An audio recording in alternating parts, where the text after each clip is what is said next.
Welcome to Business is Personal. I am so excited to have Dave Crane, the legendary speaker and facilitator, on my show with me. We're going to be talking about the COVID effect on the speaking industry in general. We're going to talk about the profitability impact of having executives that know how to speak. And we're going to talk about why it's silly for you to bring a free speaker to your corporate event. Do you feel disconnected at work? Are you feeling exhausted? Almost like you hate your job and secretly, maybe your boss too? This is Business is Personal, a blueprint to discovering and creating meaning at work in collaboration with Smashy TV, a live streaming service in the Middle East for the driven, the dreamers, and the doers. All right, so welcome back. I am with Dave Crane, and not only is he a good friend, but he's one of my heroes because he does very expertly what is like the most, it's the biggest human fear, actually, more than snakes and spiders and the dark and heights. And death. And death is public speaking. People are afraid of public speaking more than anything. And this is one of the most gifted, talented, and expert public speakers on the planet. Can you be my agent from now on, please? Absolutely, I would love to, actually. It'd be really fun. But you're the voice of cricket now, you're the voice of the Rugby Sevens in Dubai, and in addition to being an amazing public speaker and presenter, he's also just an incredible human being and a lot of fun to spend an evening with. And you're going to be over at my place on Saturday, actually. That's right, yeah, it's backyard barbecue. No, you said there's at other Corrie's people place. there. From what you just said, it sounds like it's just the two of us. So verify. Yes, I invited other friends because they need to know you too. That's very kind of you. Thank you so much. Man, but it's been really good getting to know you. I want to share, like the reason I have you on the show is because I want to share your voice with the audience. Like, thank you. These guys need to hear what you have to say. We had such an amazing conversation the other day about the toll that the COVID pandemic has taken on the public speaking and presentation and facilitation and entertainment, live entertainment in general, on that industry. So how was that for you? Because I know I suffered, but I won't tell my story. You start with yours. Before the pandemic, I was traveling around the world hosting premium global events. And my other business was coaching CEOs, decision makers, celebrities, politicians to be able to speak on public because they tend to drop the ball so badly that going on stage and getting it wrong can cost millions of dollars or a ton of damage to your brand. And then when the pandemic hit, with immediate effect, everything went, all business, all connections, all events went to zero. Yeah. So, like yourself, you've got your family, you've got your livelihood, and it just got cut dead with immediate effect. And that's been almost 18 months to 2 years. Wow. That's been the case. So I had to work out what to do to start going. And so what we did was decide just stay visible. Yeah. And so within 3 or 4 days, a dear friend of mine who has been on the speaker circuit with me for 20 odd years, he's based in Houston, Texas, and I'm based in Dubai. And we said, why don't we just create a TV show and broadcast it every day until this is over? And we thought it'd be maybe 2-3 weeks of pandemic. Yeah. And that clearly didn't happen. So we went live for about an hour every day. And we came up with a title, actually, I came up with a title, The Toilet Paper Diaries. It was hilarious, by the way. I watched it because I needed to be entertained during the lockdown because I was also out of work. You know, as an independent consultant, I'm a luxury item. And so the number one phrase that I would hear... Worth it. Oh, thank you. I appreciate that. But you know, like as an external provider of training, coaching, and restructuring services and stuff, like I'm a luxury item. I know that. And when lockdown came, that was the number one most common phrase I would hear on the phone is, "We're just going to put everything on hold." Oh, didn't you hate that? And it kind of grated on me. But I get it. Like I get, as an organization, you want to kind of like huddle, right? You want to get into your huddle, and that means people that aren't actually on your payroll, they need to step outside of the huddle for now, just so we can make sure that we survive as a community. I get that. But it left a lot of us, yourself, myself, and a lot of people in the entertainment and facilitation industry, sitting around watching Toilet Paper Diaries. Well, we did the show, and we're reaching about 1,500 people live every single day. Yeah. We did the first 50 days, and we will talk of the entertainment business because we had guests from all around the world who are really, the guests that we had on our 50th show, we had about 26 guests, all reporting into the show would have been headliners in their own show anyway. Right. But because they're all tearing their hair out and wondering what do we do, they'd all turn to us as to what we did. So we went on to do about 100 shows.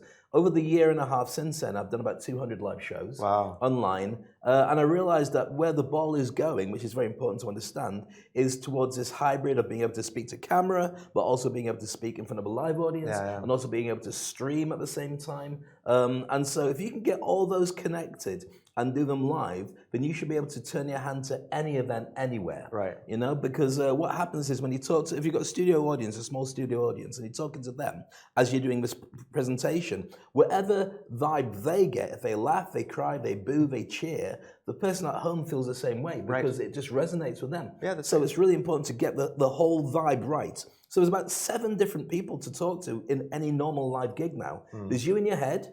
There's you with the audience in front of you. There's a stage manager who wants to get it right. There's the sponsors who are making sure they've spent the money in the right way. Yeah. There's also the next guests that you're talking to at the same time. Then you've also got the fact that you've got the people at home who are watching to see how it's going. And then you also have to think, what do I do with the footage? What am I creating? And is this going to lead to the next event or not to the next event on what I'm saying? So there's 7 different types of plates to juggle in any live event now. Right. Whereas before, you just had your audience, you had the people who are paying for you, and also the connection of what you're creating on stage. Yeah, I think that complexity actually is lost on a lot of, especially people organizing those events.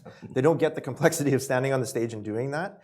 And I think that's led to the commoditization of the speaking industry. And this, I know this is a frustration of mine, is look, yeah, it costs money to get somebody with my profile to stand up on stage and say stuff, because the stuff I say is going to come from experience, going to come from education and all of that. But you can always get somebody to stand up there for free. There's always somebody that's willing to stand on your stage and speak to your audience about whatever they think is important for free. And that has been, I think not only is it dangerous for organizers and companies just to get anybody up telling their story, but it's a missed opportunity, because you have that the resource that you have is the attention of that audience for that time. And if you squander that resource on an unprepared speaker that doesn't really pay attention to the complexities of those dynamics that you were just talking about, I think it's a massive missed opportunity. It is, it's huge. And what people misconceive is the experience that I've got, the experience you've got, the experience that speakers have got, isn't like buying something off a shelf in a shop, where you've got a physical thing, there we are, I've paid that money and there it is, see, I've got it. Yeah. You're paying for us as an insurance that we make sure the event works. You're looking at what happens. If you pay cheap for a cheap presenter, yeah, you can get them to sit there and we'll talk to camera, but you might not get your audience to stay. Because right now, when any platform or any website or anything is free to sign up to, is because you are the product. That's right. So literally, with that in mind, eyeballs, engagement, keeping people there, getting people to do, a call to action is the only game in town. Right. So you want to have somebody who creates that confidence, creates that relationship with the audience, and engages them so they stay all the way to the end and wants to come back again, because your brand now is associated with making people's lives better. And that's why you hire somebody good. Yeah, but it seems to be the first budget line item that gets cut in any event, right? Like, we're going to spend too much on lighting, too much on food, we're going to spend too much on stage, too much on security. Now we have to have like masks and whatever is available to all of our people. We got to cut the budget somehow. So let's just cut the speaker, right? Or they put the speaker as a last thing to add because they see it as the most flexible. And the problem with speakers is the same problem that you've got probably with life coaches, which is that... Careful now, I'm a coach. And so am I. But most life coaches are unemployed and almost unemployable because they can't market themselves. So they're incredibly skilled and trained and they can turn your life around like that, but they don't know how to sell themselves. So they do it for free because the business model says you've got to do X amount of coaching hours, and they find it very hard to turn that free into something. And so after a while, they stop doing it. But right now, post-pandemic, the world needs more available coaches to get people over that blip of emotional, mental health challenges. And so the life coaches, in my opinion, are the second army that should be out there working under the hospitals and under the doctors who say, I haven't got time, but I've got a great range of life coaches that could work with you. But they can't market themselves very well. And that's why, because it's not tangible, it's not so easy to see, people generally won't pay for happy, but they will pay for shoes, and they will pay for bags, will pay for a haircut. And because that's tangible and it's a quick fix, they don't don't realize that the problem is, unless you reinvent yourself and know where you're going, you'll never be happy. They're just bolt-on goodies. Yeah, and I know it's the same for you as it is for me. I coach coaches. Yeah. Right? And even the coaches need to pay for happy. Right? It's true. But I think the axiom applies both to speaking and facilitation, in entertainment, in coaching. You get what you pay for. Or you should get what you pay for. And if you don't pay, you should expect not to have the same results as you would if you were to get somebody with a lot of experience and a lot of character behind that. Absolutely. I mean, the big question that everybody needs to ask in any business or in any relationship with your wife, with your kids, with your husband, with your partner, with your boss, with your clients, is what's in it for them? Right. What do they get out of this relationship that you're providing? Because that's the only thing ultimately they're paying for. If you're in a relationship with somebody, if you think about your wife or your husband or whatever it is, and you think, right, am I thinking about what they need rather than what I want out of this? If you always look after what they need, they're always going to be happy. And so the same is true for when you're providing for an audience. Yeah. What do they want? They want to come out there going, thank you very much, that was the best entertaining gap that I spent with you. And that resonates whether it's a sporting event or a serious business event or a comedy event. You can play it so they have you as good company. Yeah. And you don't have to play it so it's super serious. Right. I mean, I've always said to people, don't be funny, be warm. Because that's easy to do. Yeah. Funny is you can get it so wrong and lose the audience, so just don't bother. I have a terrible sense of humor, by the way. No, I love it. I've seen your shoes. Oh, there's my shoes. Yes, that's true. That's true. But the thing is, you've got so many polarized audiences I mean, typically I say to people, don't touch religion, don't touch the amount of money that you make, don't touch your spiritual values, don't touch gender. There's a number of different topics you just don't go near. Right. But outside of them, you can talk about anything and have a lot of fun with it as well. Right, but then you're raising the complexity of the game by saying you have to be this and you can't be that and you can't talk about these things. And then we talk about the value of being able to speak and the fact that nobody's willing to pay for it. Now let's translate that value of being able to speak, into the lives of CEOs and executives of organizations. I would love for managers to go to their jobs saying, how can I improve the quality of my employees' lives today? What value can I add? What are they going to get out of spending half of their life with me today? I would love that. And I would love also for CEOs, CFOs, CMOs, all of those, the executive class, to be able to speak in a way that's warm, not humorous. Absolutely. And be able to steer away from those difficult conversations, but provide enough meaningful value that they themselves have an internal audience in the organization. So how important do you think speaking is then for higher level managers and executives? I think speaking's incredibly important, but it's all part of communication. So ultimately now, for instance, we mentioned earlier, your communication is also what you post online, it's what you have in conversations, it's what's going on in your head, and it's also what you do in front of a live audience. Yeah. So whether you're talking in a boardroom or in a one-to-one, or you're coaching somebody, or you're going out and talking to your entire team, or you're standing up at a conference, the speaking is all formed from a dialogue you have in your head. And whether that is, if you do it right, there shouldn't be a disconnect between what you're thinking here and what you're saying there. You should be able to switch it on and it goes blur. Right. This is why guys like Mark Zuckerberg, for instance, people don't tend to like him when he's speaking because he considers what he says. And so that split second makes it look disingenuous. It makes it look like he's carving up something to say to you. Where he's not. He's just not comfortable in speaking. So he regards what he says with every bit that he says to the point that it looks like there's a thing called uncanny valley, where it's that thing where you look at, for instance, we have robots now. I shouldn't say about Mark Zuckerberg, but we have robots that when you see them speaking... He's watching us now, by the way. He always watches. He's been stalking me for ages, ever since I said, right, I'm not going on anymore. But whenever you see a digitized face, sometimes you go, that's really real. And sometimes you go, it's not quite real, especially now when you do CGI and you create Gollum and you create all these different brilliant movies where you got an animated version of somebody. If it's not quite right, you don't feel it's real. And that's a challenge that would be there for anybody who doesn't learn how to say it. Think of it in here. And once you've got used to doing it, you should just go blur. Because, for instance, I'm working tonight with a client who's a CEO of a huge bank. And he is a brilliant speaker, but he just can't speak on stage because he's worried about what he's going to say and what people will think. So the idea is to get him over that hump of fear and get him to a point where he's understanding that everything that's going on in his head, if he optimizes it and says it the right way, he can talk off the top of his head. As long as he realizes that there's certain obstacles, what's in it for them, Are they going to buy into you? Are you going to present yourself in the right way? And also, sometimes if you think it's not the right thing to say, just don't say it, because you never know what's going to come back of it. So is that then, would you say that's the best practice for getting over that fear, is just exposure therapy, getting on stage and doing it? No, I wouldn't say so, because I think you're just going to make a fool of yourself and just, and just Because that stand could there. really backfire, right? It can really backfire. Here's the thing. What happens is, ever since our caveman days of being hunter-gatherers, imagine a bear comes into the cave and it's staring at you. You've got 4 different ways. In fact, you've got 5 different ways. 4 different ways that you talk about. So the bear's there. You can either...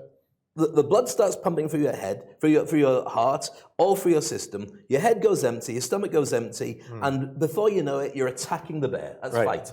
Yes. Same thing can happen. Same thing happens. Blood pumps to your legs, and you run past the bear in the cave.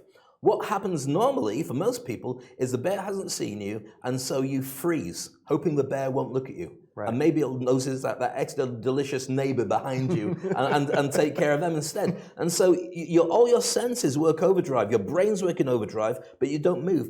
It's not a bear, it's an audience, a live audience, but that's what people think. So the way to deal with it is not to throw yourself into the deep end, but if you've got if you've got flight, fight, and freeze, face. Work out all the different things you need to say to people, how to deal with it, what happens if that happens. Don't learn a parrot speech. Get bullet points so you can be flexible about it. Learn to pace yourself like stand-up comedians. Own the space in between what you say.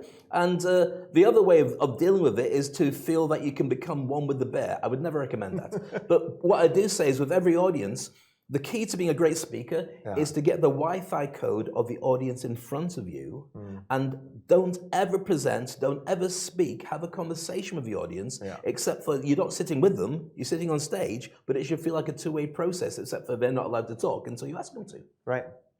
No, that's true. For myself, I know I do a lot of things that bug me about my own speaking. I think I'm my biggest critic, and I hate watching myself back. I don't know if you have the same experience, but when I watch you back, I get really angry. It freaks me out. No, that's all. But when I'm watching myself, like on YouTube or on my channels, or when I record, even this show, when I watch this show back, I'm going to be cringing. Right. Because for me, I speak too quickly. I don't smile enough. Right. I don't block to the camera enough. Sometimes I'll get so distracted and so involved in the conversation that I'll be like this. Yeah. And I'm not facing my audience. And I feel like I should do better at being conscious of the audience while I'm having my conversations with you. Well, do you know why this isn't working for you? Because the audience isn't an audience. The audience is one person.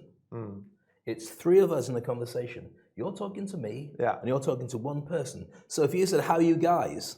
to the audience watching it, somebody sitting at home or watching it on their phones going, "What guys? There's something else here." Just like radio guys, great radio presenters say, "How are you all doing out there?" Well, not you all. It's a personal relationship with one person. If you make it bigger, it becomes uncomfortable, and then you break that Wi-Fi code.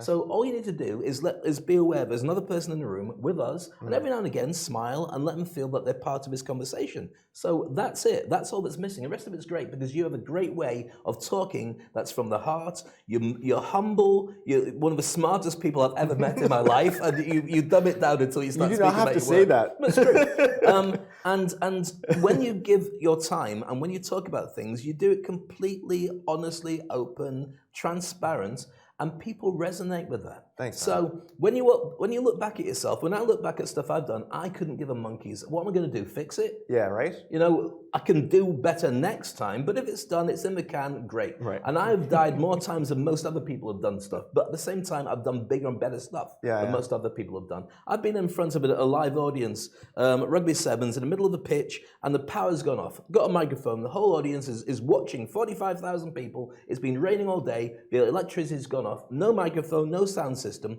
So instead, what I said to the guys on the comms is put Wonderwall in big words on the screen.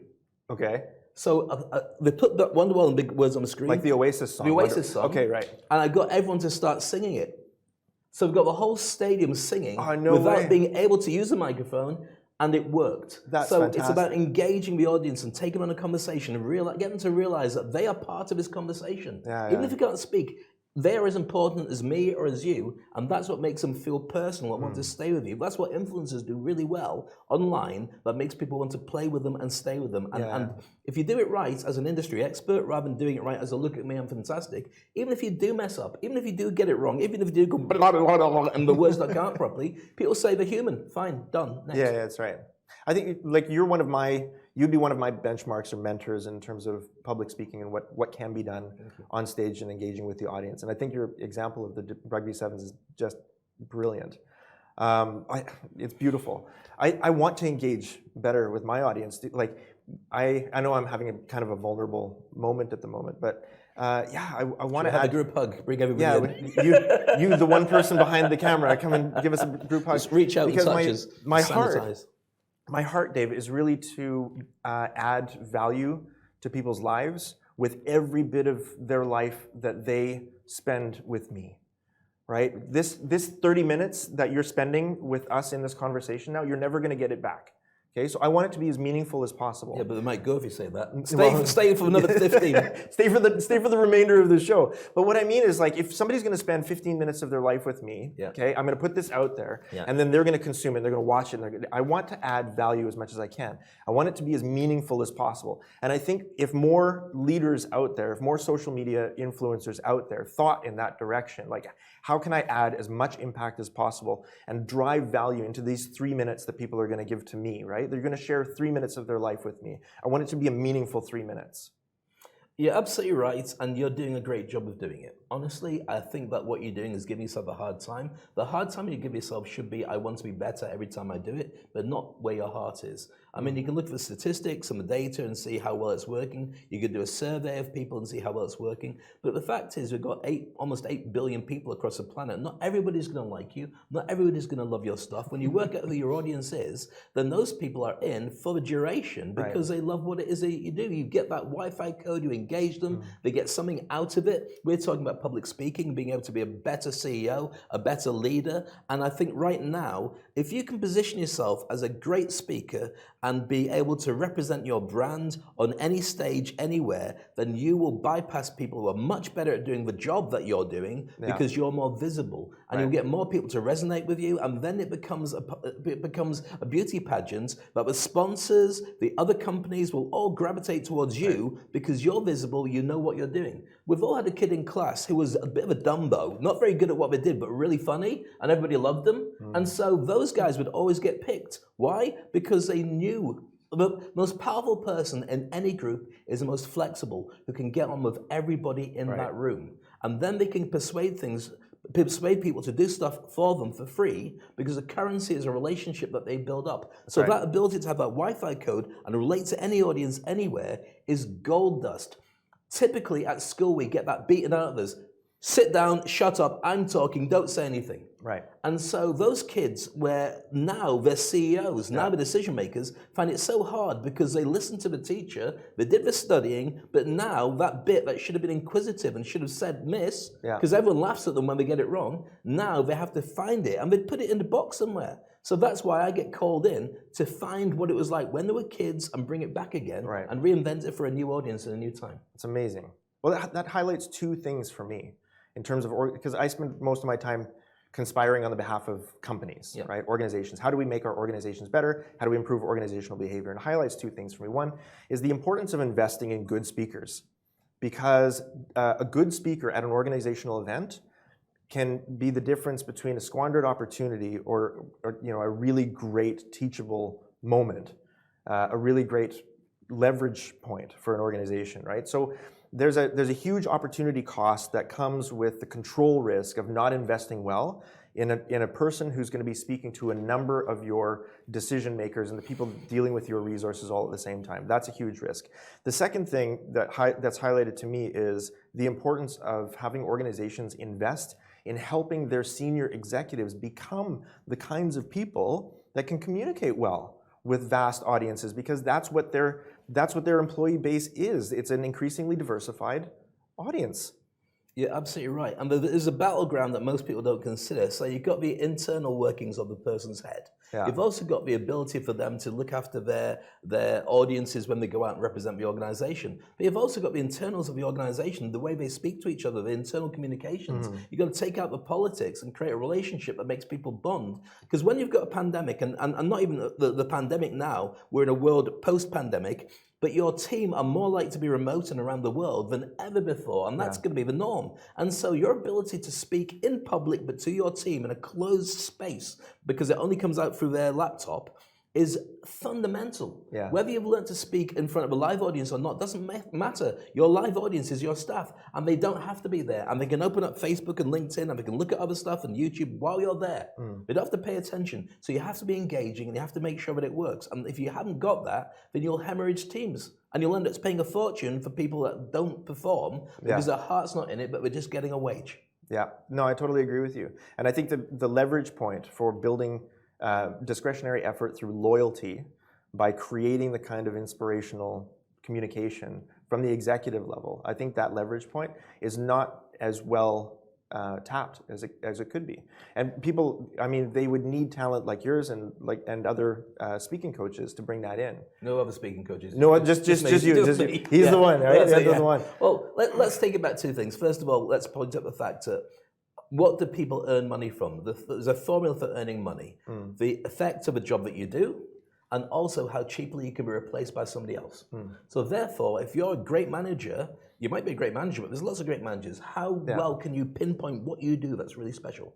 That's what it has to be. But also you've got to look at what your relationship is with the way that you go out and do it. You have to be effective. You have to be able to reinvent yourself. You have to be humble, but you have to be very, very good in a short amount of time communicating the most amounts of relationship possible. So when people are with you, brainstorming, creating a relationship with you, you shouldn't have them ever leaving your company, because even when they leave and they're not being paid anymore, they should still love the relationship they had with you during that time and stay in your brain trust. So they refer staff to you. They're still there for insights about what's going on in the audience. And if you're ever in their town, they should be able to meet you for a cup of coffee and a catch up, because even though we're not working together, they still respect you, because that magic time you had together never left them. Yeah, well, look, we're humans, not resources, right? And so there's a few different kinds of managers. There's the managers that you follow because you have to, because they're the manager, right? There's the managers that you follow because you want to, because they add some sort of value to your life and you know you're learning something from them. And then there's the managers that you follow when they leave the company. You leave with them, right? And it's that kind of inspiration, that kind of loyalty that drives real performance on those teams. And I think you're right. I think if we don't get executives or higher level managers that are able to communicate inspirationally to their teams, then not only is it a missed performance opportunity for the organization, but you know it's a missed opportunity for them as people, because they have a voice that's not being heard, they have influence that's not being leveraged, and therefore they have profit that's not being harvested. Absolutely, and if they don't do it properly, then they end up missing out on a problem that if you don't fix it right now, then the person next to you who's not as good as you will fix it to your audience, and you'll miss out on that, and you're always playing backtrack and always trying to catch up in it. Yeah, absolutely. It's a no-brainer. If you can build up that relationship now by communicating, by speaking, and creating the brand that you really need to have, then you are on a roll to just win. You can write books, you can create TV shows like you're doing, have podcasts, you can create meetups, you can have webinars, you can do a number of different ways of creating content that people gravitate towards. So in a digital world, they can find out who you are, learn from you, whilst you're not there. That's real currency, that's real power. And every single person, whatever you do for a living, whether you're milking cows, or you're a plumber, or you're a top level engineer, you have a voice, you have an expertise. Share it with people, because if you don't, it dies with you. That's right. Well, listen, I don't want things to die with you. So tell me, like in your day-to-day life, in your work, or in your job, however you would describe your job, because it's a little bit different than most people's jobs. What activities do you find are the most meaningful to you in your work? Well, I create industry icons, I create industry experts, and people come to me on whatever level they are. I get them to hone their brand, their communication, their product, so then they can reach as many people as possible and be at a really high level that the world will appreciate. And sometimes it's molding, sometimes it's amplifying, sometimes it's getting rid and finding out the best parts of them, like peeling back the layers of an onion. So with my main work, I help people to be able to find the signature version of them that will resonate around the world. And so all they have to do is be themselves, at an optimized version, and then everybody buys into them and their vision and their relationship. And when you're representing a brand or a company, by representing yourself, there's no more cost-effective or rewarding way to be yourself than be a one that changes the world, gets people involved, and makes someone to follow you, and you feel that every day is a pleasure. Yeah. It's never a tough job. That's amazing. Did you hear that? I'll give you the thesis statement right now. Helping other people to become the optimized versions of themselves brings him the most amount of meaning in his work. Driving value on other people's versions of themselves. I love that. Thank you so much for being with me today, Dave. Pleasure. It's so good to hang out, and I'm going to see you on Saturday Can't in wait. my backyard. Corrie, it's an honor. Thank you so much. Have a great day. Do you feel disconnected at work? Are you feeling exhausted? Almost like you hate your job and secretly, maybe your boss too? This is Business is Personal, a blueprint to discovering and creating meaning at work in collaboration with Smashy TV, a live streaming service in the Middle East for the driven, the dreamers, and the doers.